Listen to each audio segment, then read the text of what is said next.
heard me say this, but we've been waiting for you. We've been waiting for you to arrive because we did this show for you. We spent hours and hours with little children from age 5 all the way up to 75 in the show. And, 75 age. There aren't 75 people in the show. But there's a lot. But anyway, so what we want to do is I want to give you a couple of housekeeping notes for those of you who normally don't go to this church. The bathrooms, you go out the back door, around that wall, and to the left. So they're down a long hall. There's a men's and a women's over there. Just a moment for my glasses. I can't see you if I have them on, but I can't see the paper if I have them off. So it's a thing. Let's see. There are bright lights and some flickering lights during the show that I just want to make you aware of in case you're triggered at all by, blinking lights. And there's also some loud sounds. There are some kind of bigger, kind of shocking sounds. So just be aware of that. You can scream if you need to. I get that. And then the last thing is many of our entrances, as you know, this is a church. It's not a theater. And so many of our entrances and exits are actually in the aisles. So just make sure you don't have any cups in the aisles or anything that could be tripped on by our actors. So thank you so much for coming. We welcome you with open arms, and I'm going to open with prayer. Father, thank you so much for this group of people who have come for this day, because this is the only day that we have. And we appreciate that you are present, Lord, and that you give everyone the fullest experience that they are supposed to get from this wonderful adaptation of A Christmas Carol. In Jesus' name. I forgot to tell you, my name is Paulette, and I wrote the show and directed it. And so, but they all did it. So, anyway, enjoy.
wanted to hear the story of his transformation, and I can think of no time at the present to tell you the whole of it. I know our time is short before they all arrive, but won't you please finally tell me of that mysterious night and of your Uncle Ebenezer? My darling, as I think this through, there's so much to explain. Before I say another word, I must say this again. There is no better friend than Scrooge, no better friend at all. A happy man, a merry man, who stands for one and all. There are some things that you must know about this man of gold. Before he chose a merry path, his heart was oh so cold. Are you very sure your heart can take the sad parts you don't know? I want to hear, I'm sure, my dear, the story must be told. There is no better friend than Scrooge. May I please start with this? He taught me how to love and laugh and answer every wish. When he arrives today of sea, these words are all so true. So let me start from where it starts. This story is for you. So here it is, as Father tells it. Father was dead to begin with.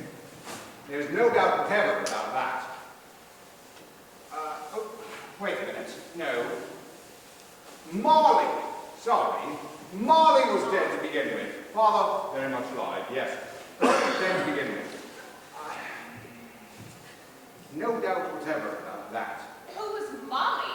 Was he Mr. Scrooge's brother? No, dear, not his brother. Mr. Scrooge and he were partners for, well, I don't know how many years. And then Mr. Molly died as dead as a doornail. Scrooge was Molly's sole executor, his sole administrator, sole friend, and sole mourner. And surprisingly, Mr. Scrooge was not so dreadfully cut up by the sad event. In order for you to understand the whole of it, you must first hear how it was before that magical evening. Even though it pains me to tell it, this is how Mr. Scrooge was, without doubt. Oh, he was tapiously crunching again with every breath he took, always working night and day, balancing his books, squeezing, drenching, grasping at those numbers that increased, thinking that his life was good with no love to see. Call it to some sinner, he was hard and sharp as nails, so secret and so self-contained like oysters in their shells. Nobody ever stopped this man to say with gladsome looks, Mr. Scrooge, how are you? Would you come to see me soon? No beggars were imploring for a trifle on the street. No children ever asked the time, no neighbors would he greet. Mr. Scrooge did take no care. It was the very thing he liked. To edge his way down paths of life, warning all humans to stay out of his sight. And so, our story begins. On Christmas Eve, old Scrooge sat busy in his office. He always kept his eye upon his clerk, my father, who in a dismal little cell beyond was copying letters. Now, Scrooge had a very small fire, but Father's fire looked like only one coal.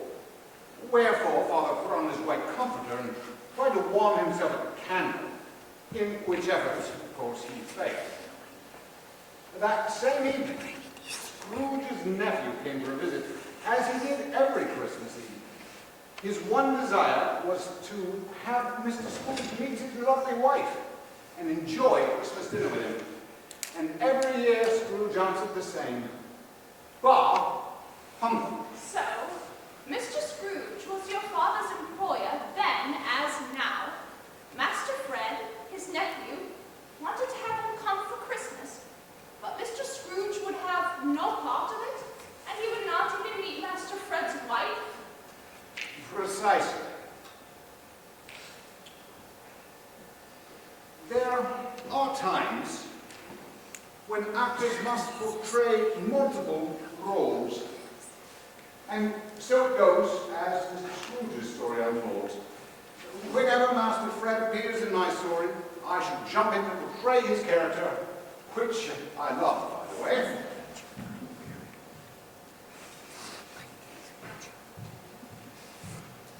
Oh, Merry Christmas, Uncle! Xavier! For Christmas? An humbug, Uncle? You don't mean that, I'm sure. What right have you to be married? What reason have you to be married? You're born. Oh, come then. What right have you to be dismal? What reason have you to be morose? You're rich enough. Don't be cross, Uncle. What else can I be when I live in a world of fools is this? Merry Christmas. Out upon Merry Christmas. What's Christmas time to you? But a time for paying bills without means. A time for growing a year older, but not richer. If I could work every idiot who goes around with Merry Christmas on his lips, well, that person would be filled in his own pudding and buried with a stake of holly in his eye. Oh, Nephew, keep Christmas in your own way, and I'll keep it in mine. keep it, but you don't keep it. Let me leave it alone then. Much good it may do you, much good it has ever done you. There's never put a scrap of gold or silver in my pocket. I believe it has done me good and will do me good. And I say, God bless it. I hear another sound out of you. You'll be keeping your Christmas by losing your situation. Don't be angry, Uncle. Come, dine with us tomorrow. No. But why? Why did you get married? Because I fell in love. Good afternoon. I am sorry, with all my heart, to find you so resolute. We've never had any quarrel for which I have been a party, and I've tried to be with you every Christmas. But I'll keep my Christmas humor to the last. So, Merry Christmas, Uncle, and a Happy New Year. Good afternoon. I'm so happy you came around today, Master Fred. Cheer at this time of year, sir. Glad as to tidings, Mr. Cratchit. I wish you and your old family a most joy-filled Christmas. There's no time of year like Christmas time. Oh, I couldn't agree more. A Merry Christmas to you and to your wife, and a Happy New Year.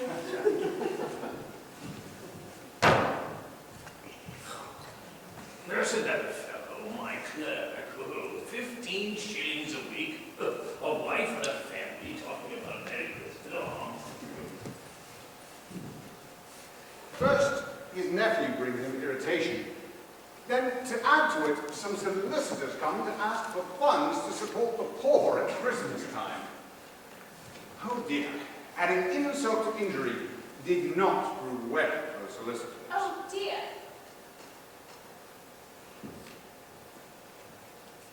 Scrooge and Marley's office, I believe. Have I the pleasure of addressing Mr. Scrooge or Mr. Marley? Mr. Marley's been dead these 7 years. He died 7 years ago this very night. I am sure his liberality will be well represented by his surviving partner at this festive season of the year, Mr. Scrooge. Many thousands are want common necessities. Hundreds of thousands are want common comforts, sir. They are so poor, and they have no means. Are there no prisons? Plenty of prisons. And union workhouses they're full operation. They are. Still, I wish I could say they were not. And the treadmill for making flour. All very busy, sir. I was afraid by what you said at first something had happened to stop them in their useful course. Very glad they did it. So, what shall I put you down for? Nothing. He wishes to be anonymous, oh my! He wishes to be anonymous! How very generous. You wish to be anonymous. How generous indeed! He wishes to be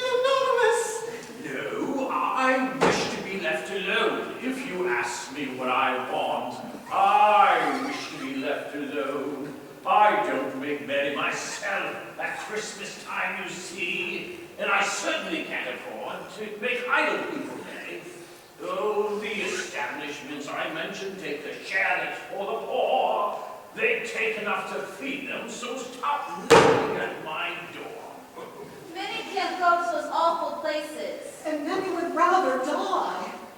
Well, they'd rather die, then they had better do it. And decrease the surplus population. Well, it's not my business. It's not for a man to understand his own business and not to interfere with other people's. Mine occupies me constantly. Good afternoon, ladies.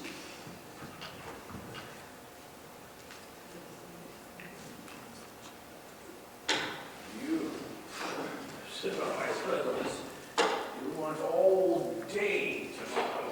It's quite convenient, sir. Oh, it's not convenient. It's not fair. If I were to stop payment for it, then you'd stick yourself out maybe ill-used. But you don't get me ill-used for paying a day's salary for no work. It is only once a year, sir. Yeah, well, it's a poor excuse for picking a man's pocket every 25th of December. Oh, you want all day? Come in all the earlier next month. Oh, yes, sir. Thank you, sir. Thank you very much, sir. Holy night, all is calm, all is bright, round young virgin, mother and child, holy in Christ, tender and mild, sleep in heavenly peace, sleep in heavenly peace. Silent night, holy night, shepherds quake at the sight, glory streams from heaven above, heavenly hosts sing hallelujah. What right have you to be singing at my door? We're hungry, sir. We sing for food. A scrap of food, sir. Our parents have little money, so we are very thankful for the food that people give us. Please help us, sir. We're hungry, sir. Wah! Please, sir, we are hungry. Get out of my way. The office was closed in a twinkling, and father, the longings of his white comforter dangling below his waist, for he owned no coat, went down a slide 24 times in honor of it being Christmas Eve, and then ran home. Father was always like a child himself, even though Uncle Ebenezer brought such condemnation down on father. He just apologized and made his way home as quickly as he could. Your father, the kindest and most playful of men. You would never know he was ever mistreated. His joy brings joy to others. What happened, Tim, after Mr. Scrooge so rudely commanded the carriages to stop and be gone? There he is, there he is. Mr. Scrooge, sir. Hold on. I have finished all your laundry, and I placed it in the wardrobe. And your cleaning's all done, and your supper's on the cupboard waiting for you. Why do you trouble me, and why are you leaving so early? Well, finish, sir. All finished. Yes, all finished. Oh, no.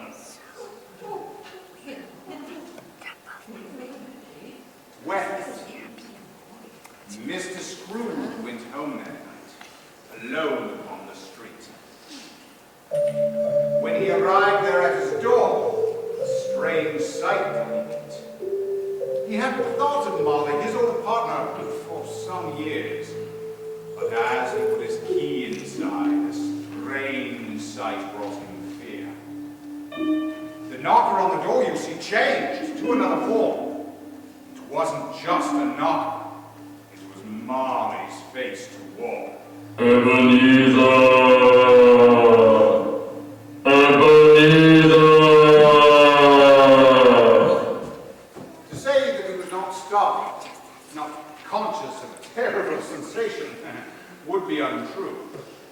He did looked cautiously around the room as if he half expected to be terrified. But there was nothing. So he said, Pooh, pooh.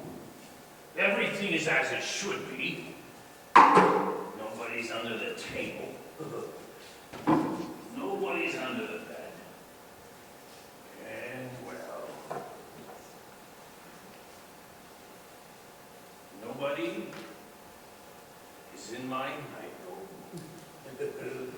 Humbug.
being visited by Marley proved frightening, yet he had no idea what was to come. Despite his terror, he managed to fall into a deep sleep, only to be awakened by...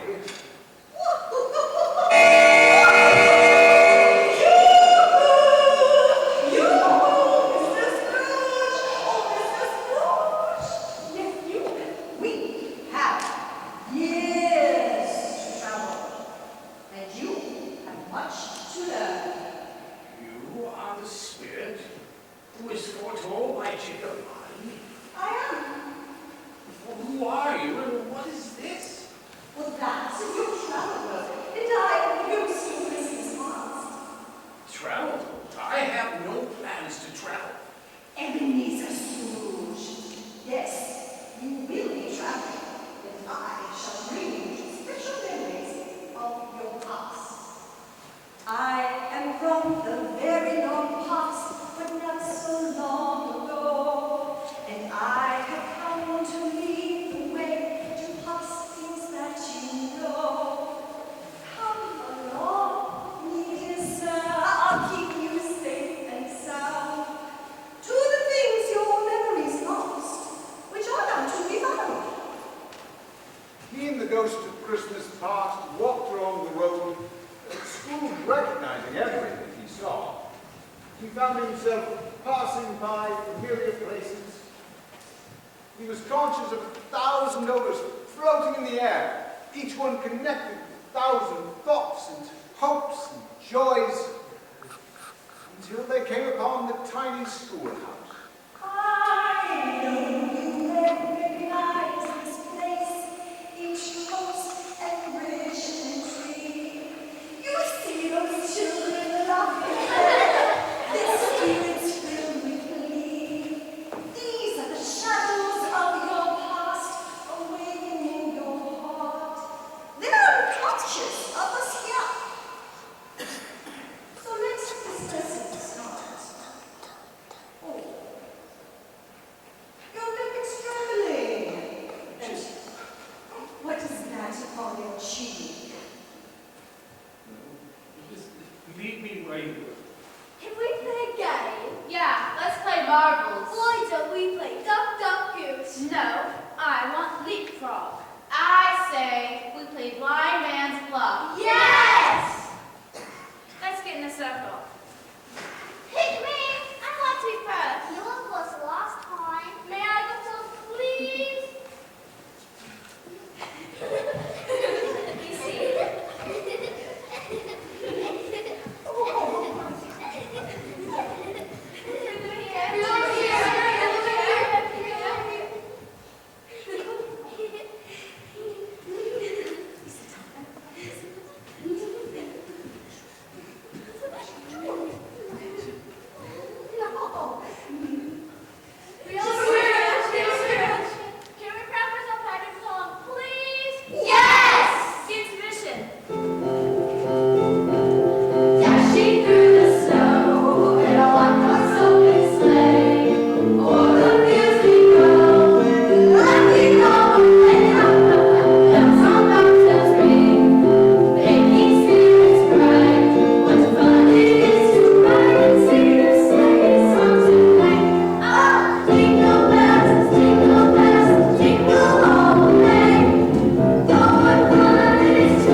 Singing Christmas carols outside my door last night. I should have liked to give them something, that's all. Tim, I cannot imagine Mr. Scrooge being so destitute and so forlorn. I had no idea that his plight was so full of loneliness and sorrow. Not only was he rejected by his peers, but all the children happily went home. And he was left at the school, so alone. You haven't really heard the half of it, my darling. There is more.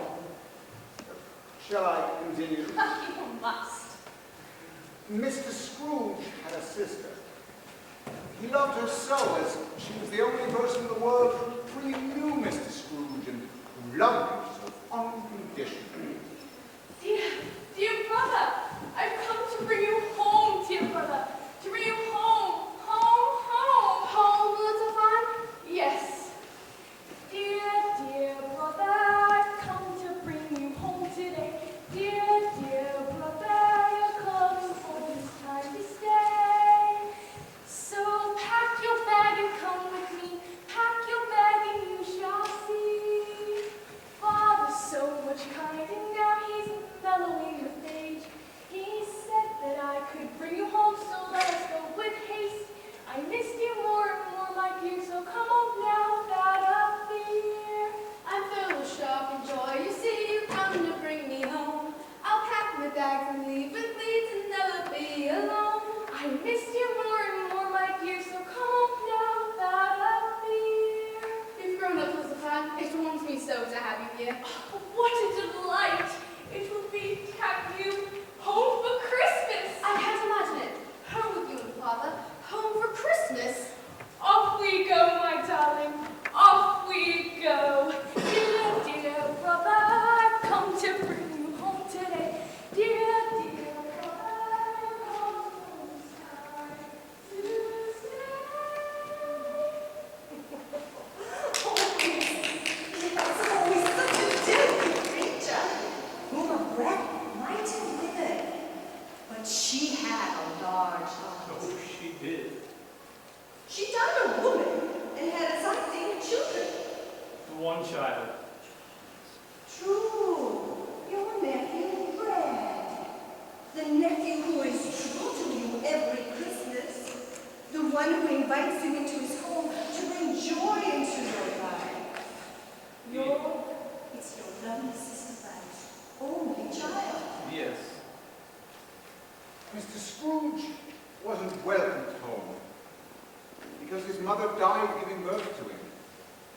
His father blamed Mr. Scrooge and sentenced him to a life of guilt and loneliness. Every year, Fan asked her father to welcome Scrooge back home, and she was finally able to convince him. Scrooge knew that Fan was the only person in the world who really loved him. When Fan died, giving birth to his nephew Fred, Scrooge in turn rejected Fred as he had been rejected by his own father. No, lead on, dear spirit, lead on. Do you know this place? Know it? This place is where I was apprenticed. What? It's Mr. Fezziwig and Mrs. Fezziwig. The workday is over! You've added much to our lives this year! Oh, yes! Oh! So now we share with you. I won't be satisfied until your work is put away and you have a mind for fun with your own boss. And it just wouldn't be Christmas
punishment he deserves this praise? It isn't that, Spirit. Oh, no. He had the power to make us happy or unhappy, to make our work light or burdensome, or pleasure or toil.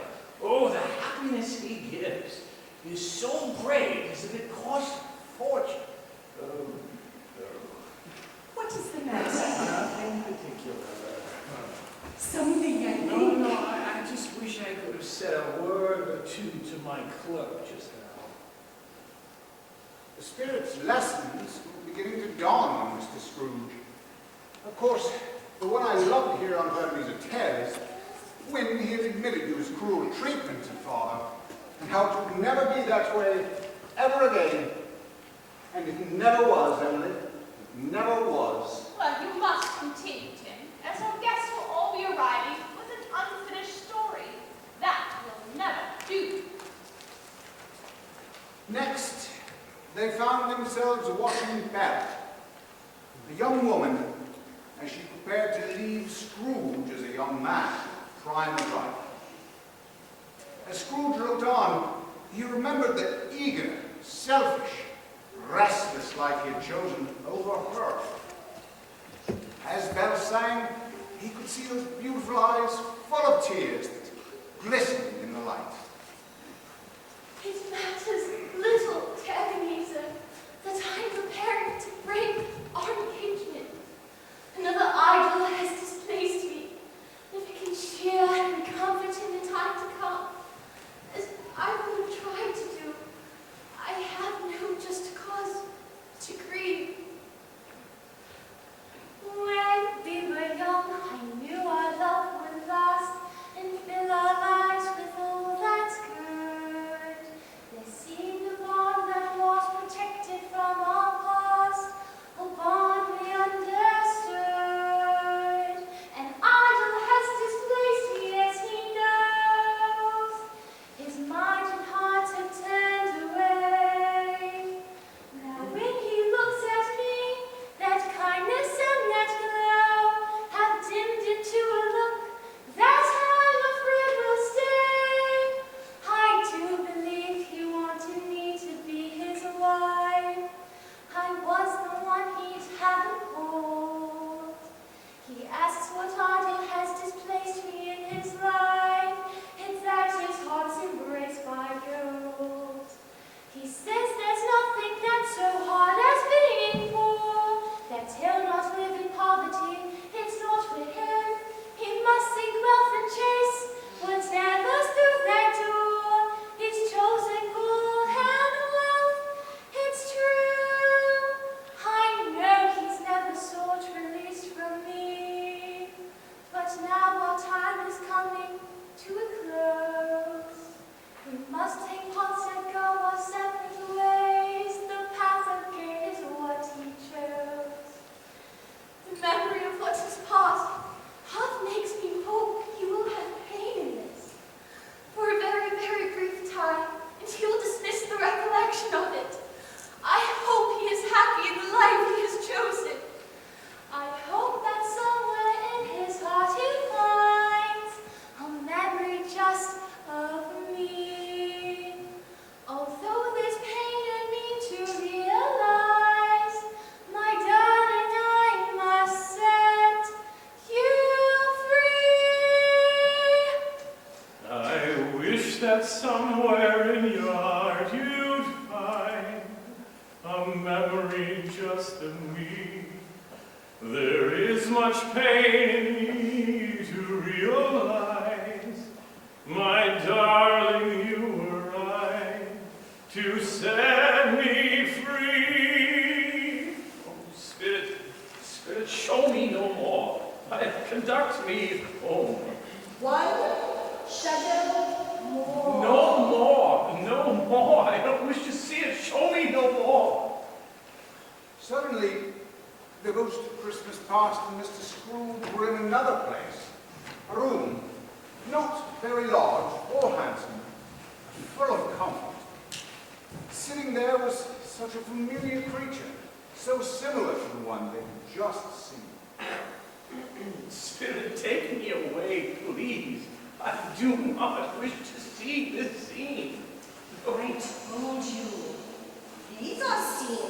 make no change. I'm only showing you scenes that have already occurred.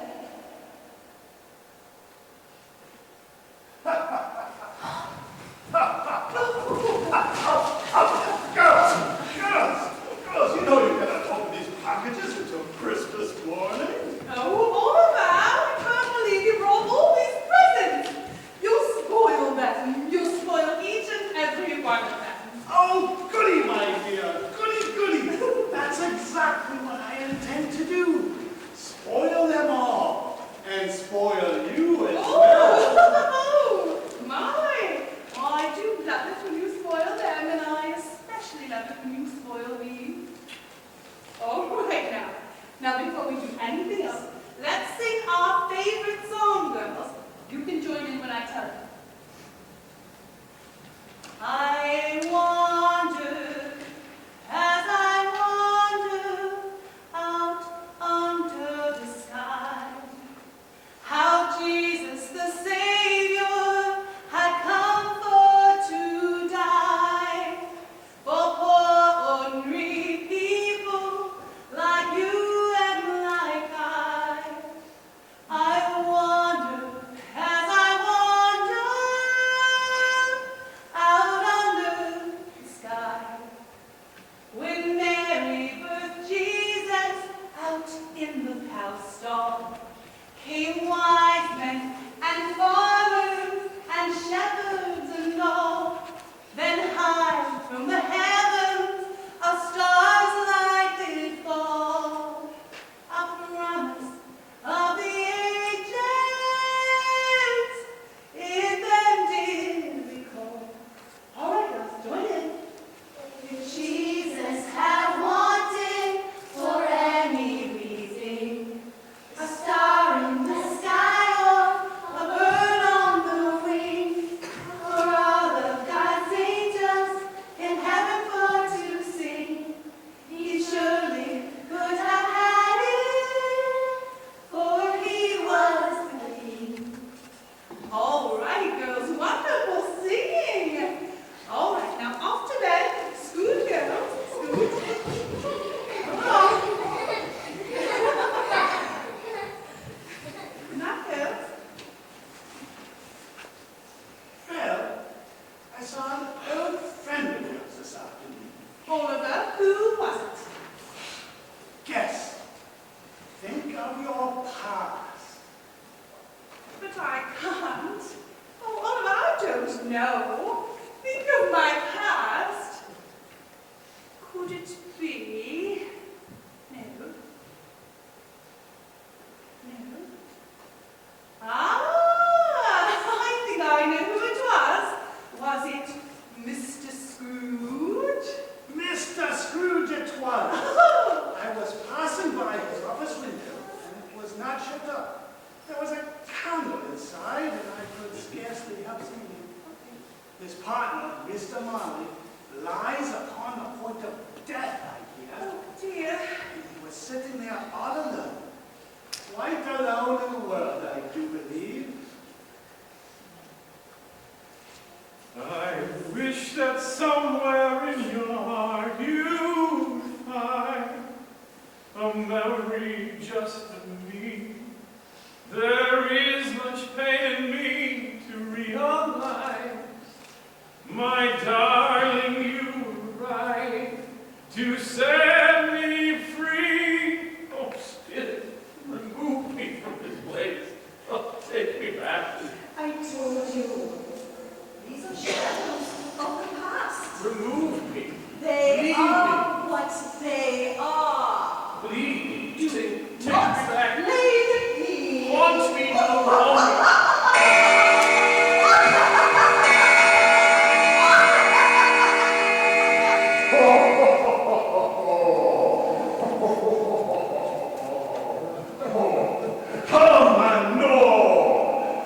Come and know me better, man. I am the ghost of Christmas present. Look upon me. You have never seen the likes of me before. Never. Who would condemn you where you will,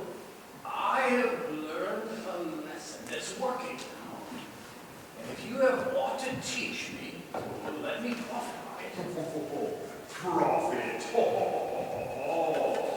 Yeah, there's your travel. Now, touch my arm. First stop, the Cratchits. A surprise to Mr. Scrooge. The ghost ushered Mr. Scrooge to none other than my own home when I was a small boy. They called me Tiny Tim. My whole family was there.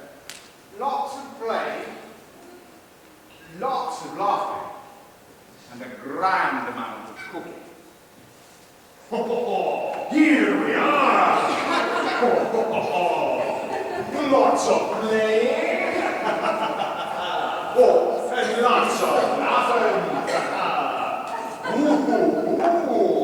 And a grand amount of cooking! What has ever got your precious father then? And your brother, Tiny Tim?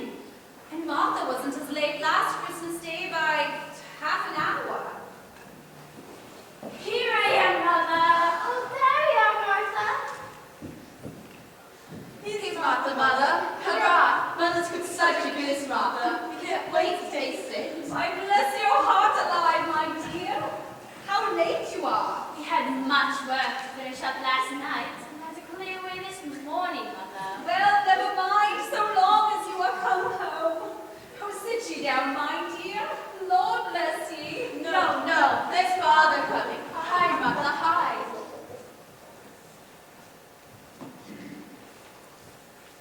Why, where's our Martha? Not coming. Not coming? Not coming upon Christmas Day? Here I am, Father. It is nothing to disappoint you, even for we laugh. Oh, there you are, Martha. Now that we're all together, we can celebrate Christmas as always. Martha, did you bring any presents? That's for Wes, Tiny Tim. But you know I always do. Me too, Martha. And how did little Tim behave in church today? Oh, as good as gold. Better. Somehow he gets thoughtful, sitting by himself so much, and thinks the strangest things you've ever heard. He told me, coming home from church, that he hoped the people saw him using his crutch, and it might be pleasant for them to remember that on Christmas Day, Jesus made lame beggars walk and blind men see. Yes, Martha, Jesus did make the lame beggars walk and the blind man see. Oh, Tim, you are so thoughtful. Come along now. Let's all sit down to dinner. Oh, it's a feast! But before we eat, let's have a toast. A Merry Christmas to us all, my dears, and God bless us. God bless us. God bless us, everyone. Notice, Tiny Tim sits very close to his father's side on that green stool, and Bob holds his withered little hand in his, and wishes to keep him by his side, as he dreads that he might be taken from him.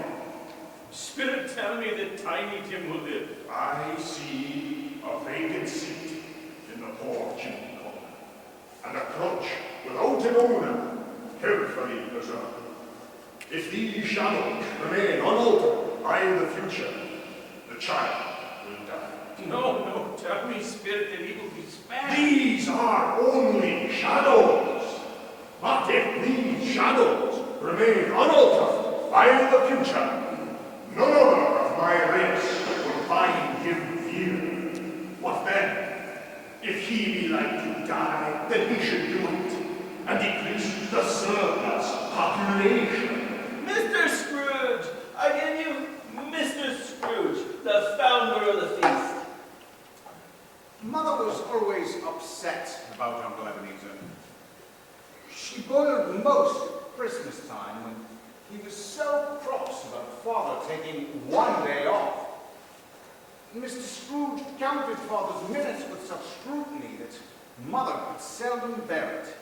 How can you say the founder of the feast? If he could hear me now, I'd give him a piece of my mind to feast upon, and I hope he'd have a good appetite for it.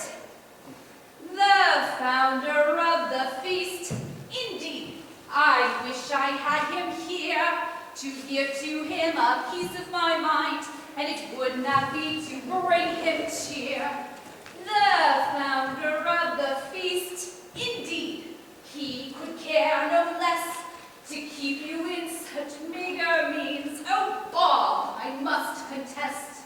My dear, the children, Christmas Day, a day for all to give. My dear, you know it's Christmas Day, the best time to forgive. It should be Christmas Day, I'm sure, for us to drink good health to that odious, stingy man who only thinks of his own wealth.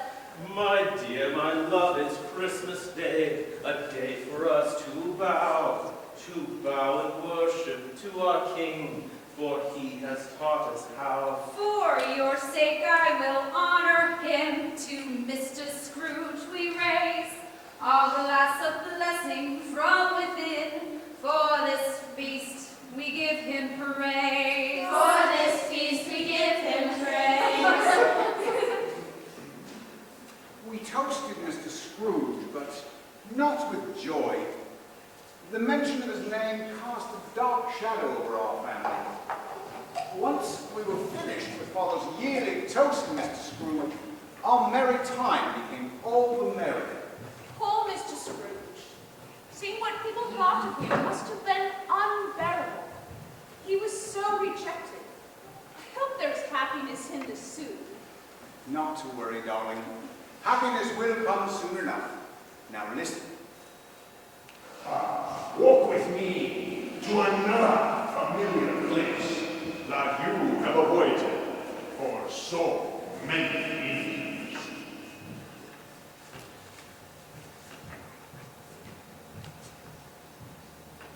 Yara! Yara! Spirit, I recognize that.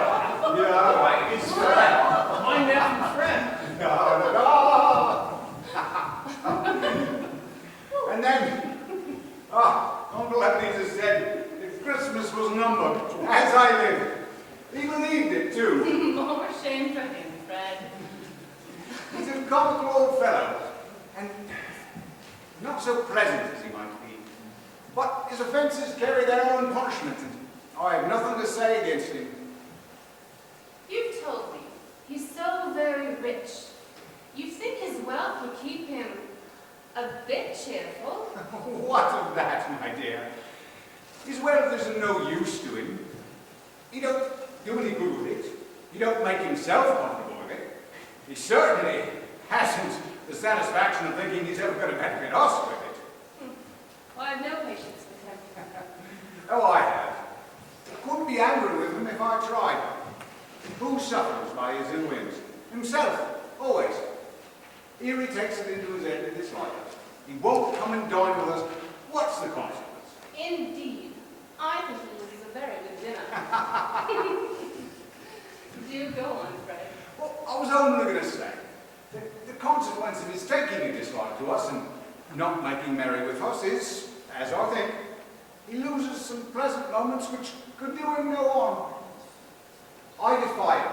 If he finds me going there in good temper year after year saying, Uncle Scrooge, how are you? It could only put him in the vein to leave his poor clerk 15 shillings a week. That's something. Merry Christmas and a Happy New Year to the old man, wherever he is. Merry Christmas, Uncle Scrooge. Oh. Yara! Yara! Fred, so like his mother, than your sister, unfailing love for you. But you blame him, for she died tragically, giving birth to him. But he carries the same torch of love for you that she did, and you faithfully reject him every year.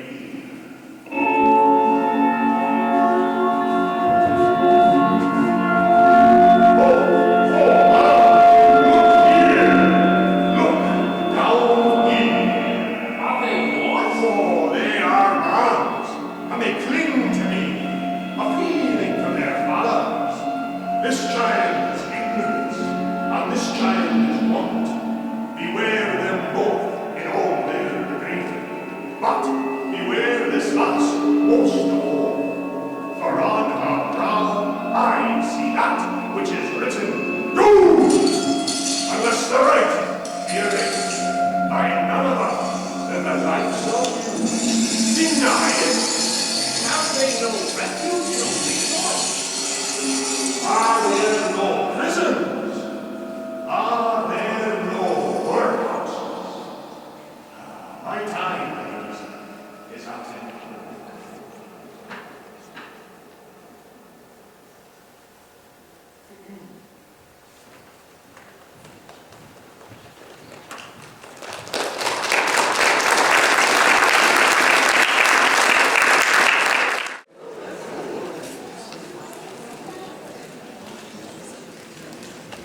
no works?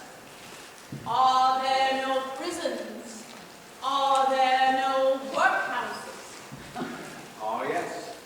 But the most dreaded spirit is yet to appear to Mr. Scrooge as he shivers in terror, knowing that this spirit brings the unknown future.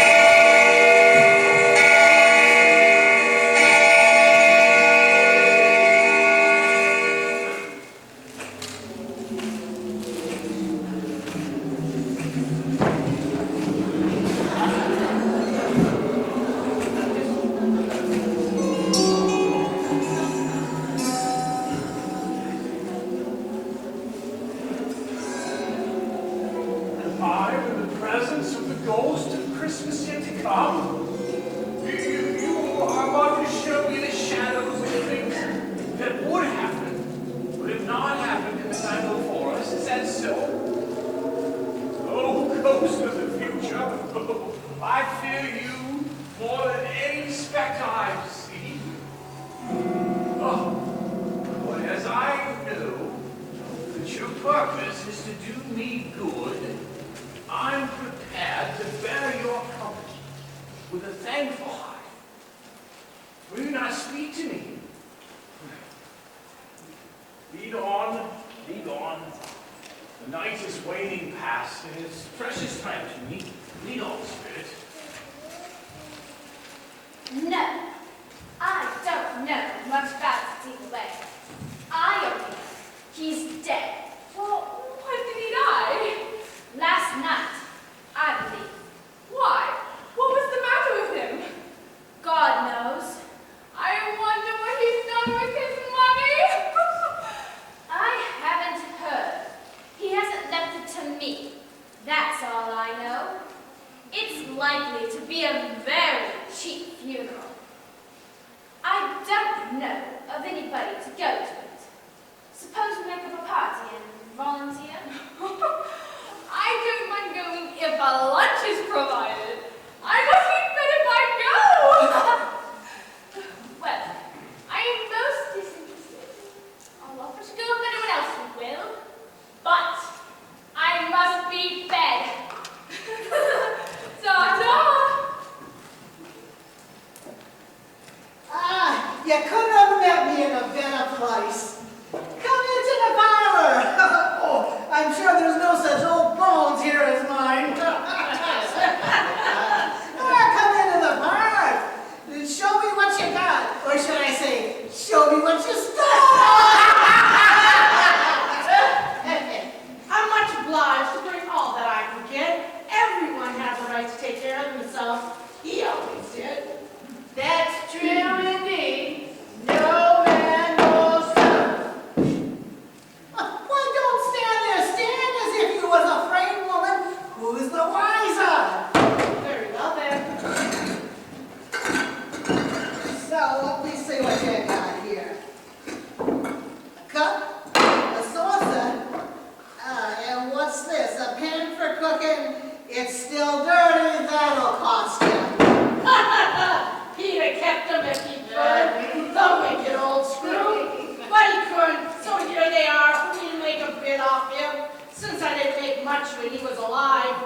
If he hadn't been so cruel and wide, he'd have had somebody there to look after him when he was struck by death, instead of lying and gasping out his last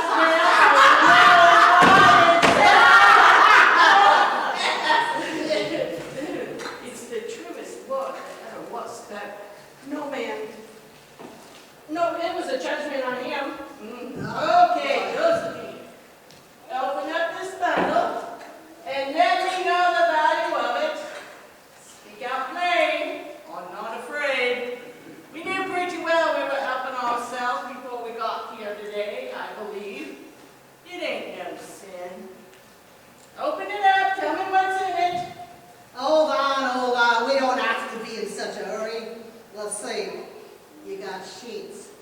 They're still dirty, and that'll cost you too. No blanket. And what's this? His nightshirt. You don't mean to say you went into his drawers? Well, you sure did. All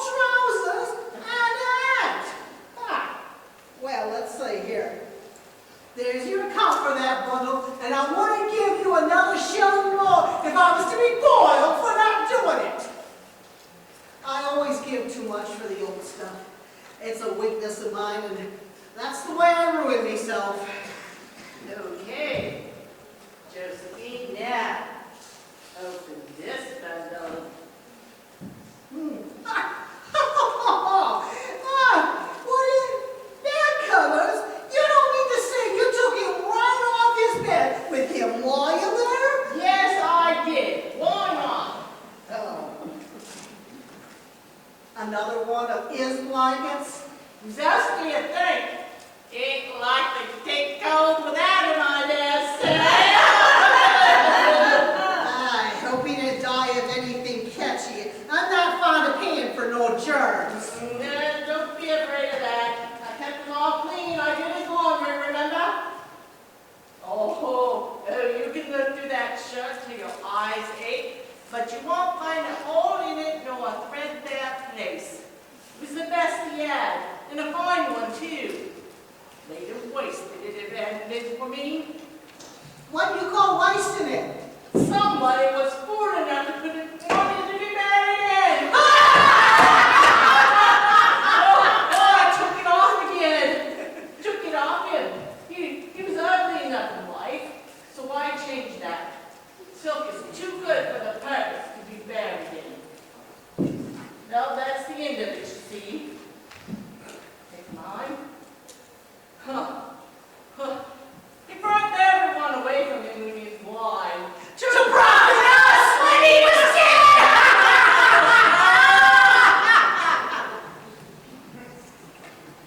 Spirit, I see.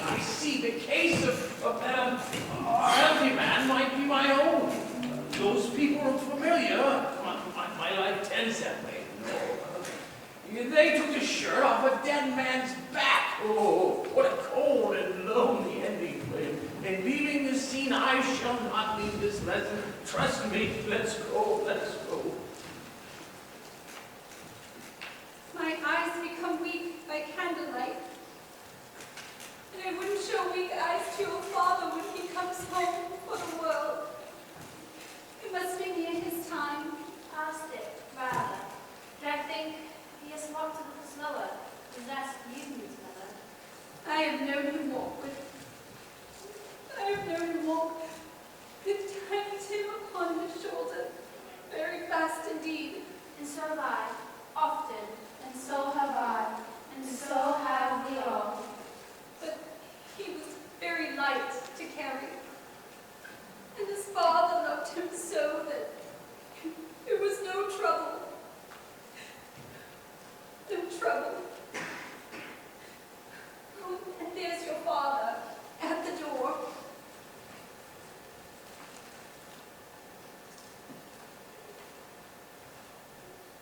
It's Sunday. You went today then, Robert? Yes, my dear. I wish you could have gone.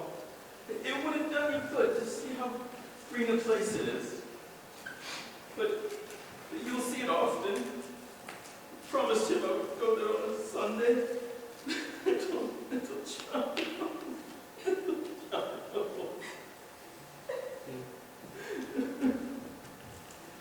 Oh, I happened to talk to Mr. Fred today.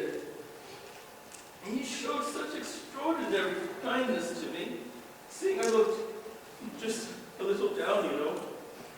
He inquired as to what had distressed me, on which I told him about Tiny Tim. So kindly said, I am heartily sorry for it, Mr. Cratchit, and heartily sorry for your good wife.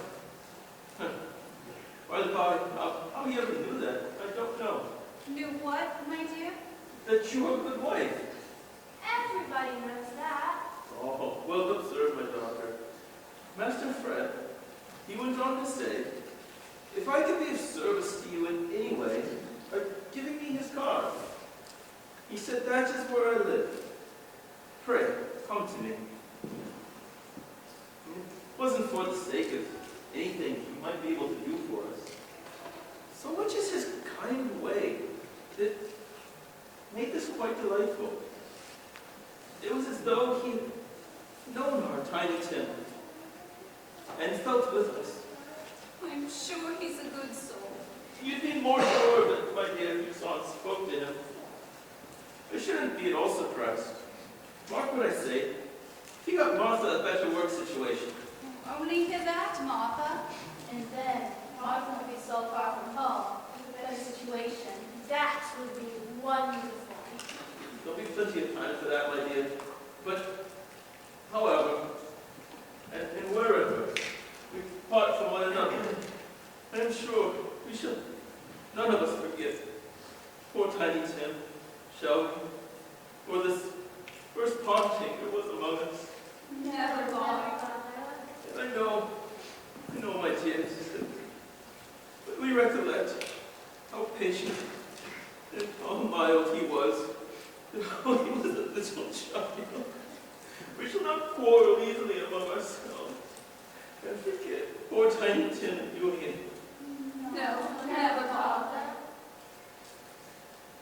I must say, whenever Mr. Scrooge has told this part of the story, it's been quite shocking to me. He spoke as though I had died. So I must always keep in mind that these were the shadows that could happen, not that would happen. Inspector, something informs me that our parting moment is at hand. I know it, but I know not how. Tell me what man that was.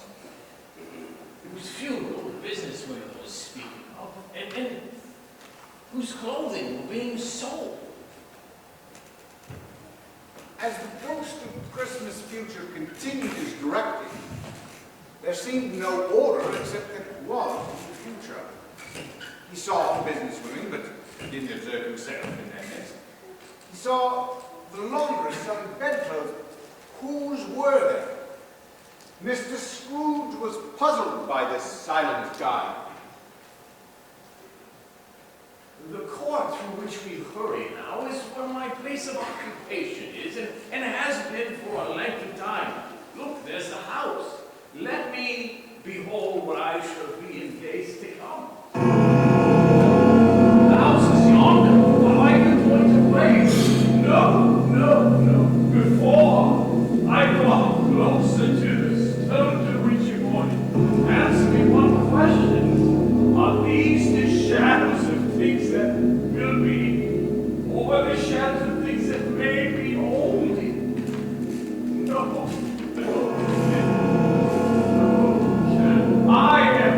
Am I the man whose bedclothes are being sold to the beggars? Am I the one to do the business when it's funeral and the speaking of no. Spirit, hear me. I am not the man I was, and I will not be the man that I must be, but for this journey. Why show this to me if I'm beyond all hope? Oh, kind Spirit, oh, your nature intercedes for me, it pities me. Please assure me that I may yet change these shadows by an light. Oh, Spirit, I will keep Christmas in my heart and keep it all the year. I will live in the past, the present, and the future. The spirit of all three will strive within me. I will not shut out the legends that they teach.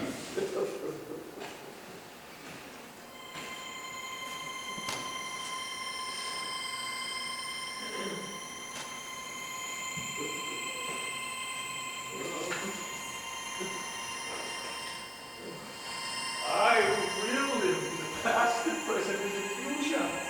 The spirit of all three will strive with me. Oh, Jacob, Marley, heaven, and Christmas time be praised. I say it on my knees. On my knees, Jacob. Please.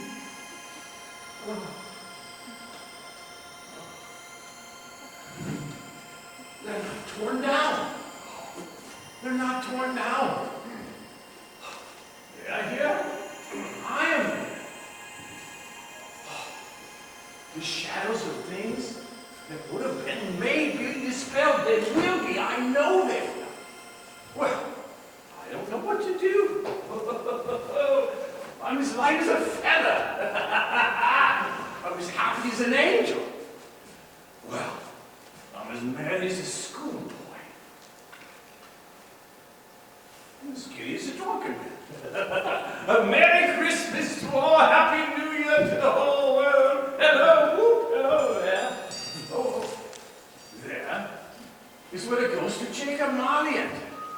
It's all true, it all happened. It's all, well. Happy Christmas. Well, I don't know what day of the month it is. Happy I don't Christmas. know. How long I was with the spirits, I don't know much of anything. I'm quite a baby. Never mind, I don't care. I'd rather be a baby. Hello, whoop. Hello. Happy Christmas. What's today? Hey. What's today, my little girl? This day? Why, it's Christmas Day. It's Christmas Day. I haven't missed it. Why?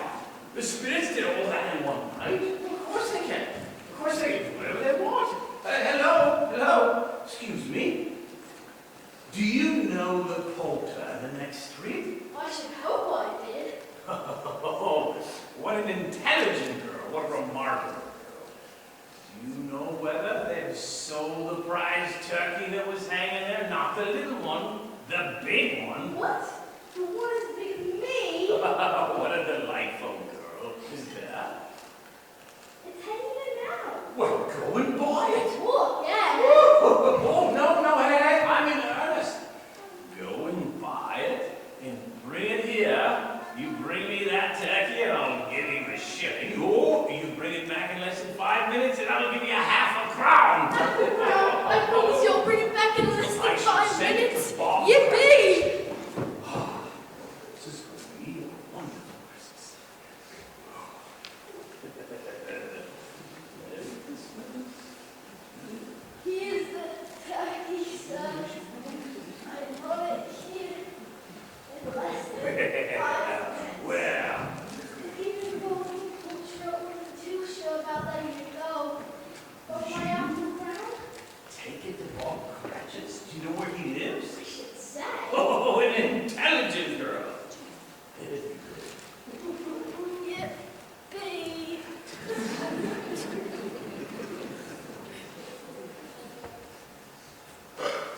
Well, hello, my dear.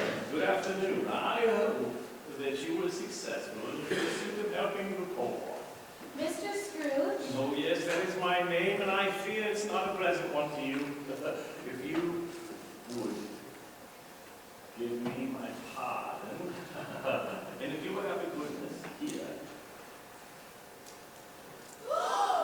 Lord bless me, my dear Mr. Yes, Scrooge. no, not a farthing less. There's a great number of back payments included in that. If you would do me this favor, please. I don't know what to say to such generosity. Oh, please don't say a word. I am truly a different man than what I was. I truly am. You truly are, sir. He truly is. Mr. Scrooge, with a skip in his step, made his way to his nephew Fred's. He apologized to Master Fred and his wife, and they welcomed him as though he had never missed a Christmas. He founded himself on the wonderful Christmas dinner they had prepared, but was early at the office next morning to catch my father, Bob Cratchit, coming late. That was the thing he had set his heart upon, and he did it. Yes, he did. The clock struck 8. No, father. A quarter past? No, father. He was a full 18 minutes and a half behind his time. Father's hat was off before he opened the door. His comforter, too. He was on his stool in a jiffy, riding away with his pen as if he were trying to overtake 9 o'clock.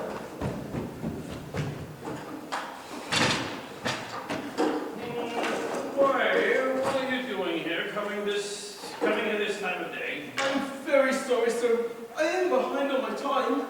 You are? Yes, you are. If you would step this way, my sir, if you please. It is only once a year, sir.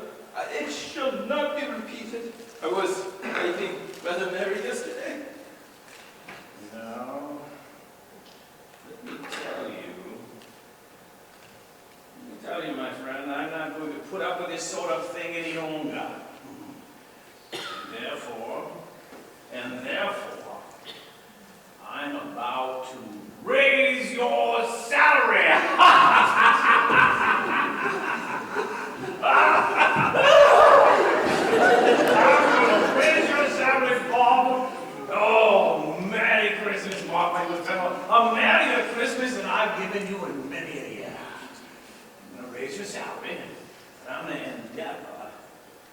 assist your hurting family.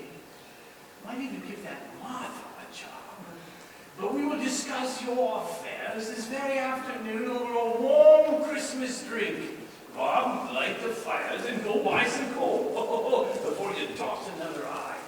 Merry Christmas, Bob. Merry Christmas, my good fellow. Scrooge was better than his word. He adored infinitely more. And to me, from boy till now, he was a second father, thank you, dear. He became as good a friend, as good a master, and as good a man as the good old city knew in the good old world. Did he have any further communication with the spirits? Does he ever speak of that night and what happened to him? We never had another encounter, but he speaks of what he learned quite often. I suppose his life was changed by each encounter. Yes, from the past, he realized that the pain, loneliness he experienced had caused him much anguish throughout his life. He chose a path of earning wealth, not realizing what he had left behind. From the ghost of the present, he seemed to become more aware of those around him. You, your father, your family, Master Fred. Indeed. And from the future, the greatest learning was that he could change, and thus change the future for good. And he did. From then on, it was always said of him, he knew how to keep Christmas well, if any man alive possessed that knowledge. May that be truly said of us, and all of us. Yes, may that always be said of us.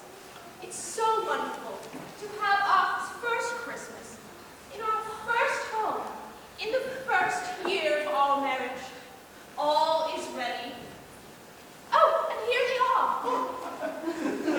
There you are, Mother. For once we're doing the cooking so you and Father can enjoy the fun.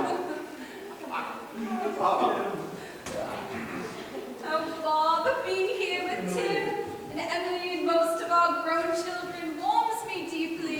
It warms us too, Mother. It warms us too. Oh, I do wish the others could have joined us, but they assured me that their Christmas will be as joyful as ever. I was just having a wonderful time telling Mr. Scrooge's story to Emily. She'd never heard the whole of it. Where is Mr. Scrooge? Oh, here he comes. Now that we're all here, shall we have a toast? Yes. Thank you.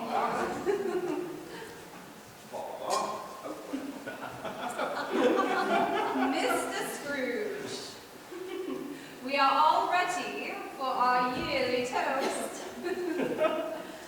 The founder of the feast. Indeed. I'm glad we have him here to give to him a thankful heart, so he'll receive abundant cheer. The founder of the feast, indeed. We're glad we have you here to give to you our family's love, so you'll receive abundant cheer. To Mr. Scrooge, and to you, and to all of us, God bless us, everyone. Merry Christmas. Oh, Emily, my heart is so full to see Tim grow up and to marry such a lovely lass as you. And to think that every Christmas could have been entirely different. Not long after that, I managed to get myself a real coat. I no longer had to wear my white comforter, and I've not had to this day. And you never will. What I've learned today is that a person can be totally transformed, and they can become the best friend of all. So true. Absolutely. The best friend of all. There is no better friend than Scrooge, no better friend at all. A happy man, a merry man, who stands for one and all. He knew happy Christmas well, Christmas well. Scrooge knew happy Christmas well, Christmas well. Like the father, he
It's over. The third year, the third performance is finally over. It's in the books. But we want to talk to you for 1 minute about what it's about. The transformation. You know, the last, really 48 hours, I've just thought about this. And the transformation the church has had, the cast has had, over the last 5 years. It started in COVID. Everyone was on lockdown. And about 35 of us got together for 2.5 months. Nobody got sick. Kids from all ages had community.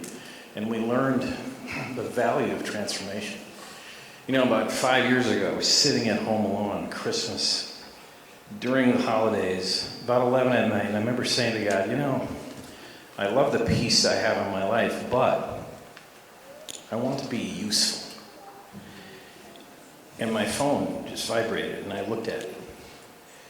And it was somebody I knew from another state. And he just said, give me one reason to live. And I was like, how about your son? And I'm like, quit texting me and call me. And we had this great dialogue, and I fired him up. And I'm like, I don't care if your ex kept all the information from you. You're 3 hours away. You get yourself something to film, and you get to your son's play tomorrow. Because you are the greatest gift that he has. Years later, he brought his son with, and they were captains on a boat, and I got to pray with his son. Yesterday, I was driving to my dad's 90th birthday, and my phone rang. And I looked, and it was David 31. I know that's a strange name, okay? But David 31 was a guy last year. Late in the Christmas season, I went Saturday night, get one last, rep of biceps in. I was worn out, tired. And I saw this guy walk by, so depressed. He's going around the corner, and I was thinking to myself, well, good luck to him. And I'm getting one last rep, and God's like, no, you're not done tonight. I remember going over to him. He was sitting in the corner, his head buried. I go, what's going on? And he says, I'm going to kill myself tonight. I was like, no, you're not. And I reached out my hand. So now, a year later, he's calling me from a job in another state, doing really well, living for God. The point is, the reason that your transformation is so important is so many others depend on it. And it might start with your own children. There's people that need to see the joy and the reason of the season through you. So whatever it is, Jesus nailed it to the cross. And we can live there, and it's a miserable place to live. Living in the hurts of the past, what other people have done to us. I'm looking around here. Not one of my family came to see. I don't think they ever have. You know what? Excuse me. I'm going to go have a pity party. No, I'm not. Because my family is here. My family is in the play. My family is in the seats. I have so much to be grateful for. So do you.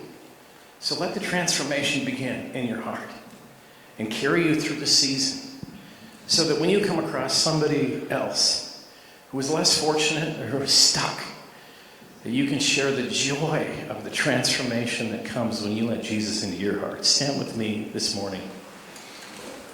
God, I thank you for these reminders, whether it's the Christmas Carol or Miracle on 34th, or whether it's any of those, even as simple as Rudolph, it doesn't matter.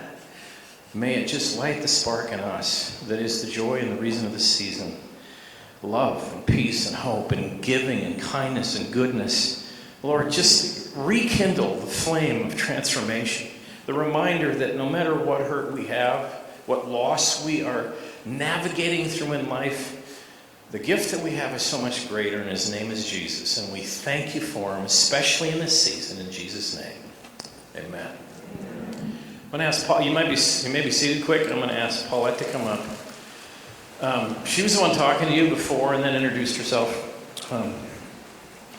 But this is something she wrote years ago. did for years at another church. This concept has been around, I think, since Jesus People Church on Hennepin and 8th. But she kept it alive, and then really, I think when we needed it the most, God had her bring it here. So now, for the third time, it's amazing. Now, they moved to Texas, so this has made it a little more difficult, and an incredible cost on them, traveling back and forth. And I ask you, there'll be hats in the back, these kind of hats. And just please give. We want to bless them greatly at the end of this production. We're going to be packing up, and they're going to be driving back with a car full of costumes. But we pray the memories, the community, how it's changed us, especially each kid. I mean, if you didn't see it on the stage, I mean, lights were lit. And so we just want to say thank you so much.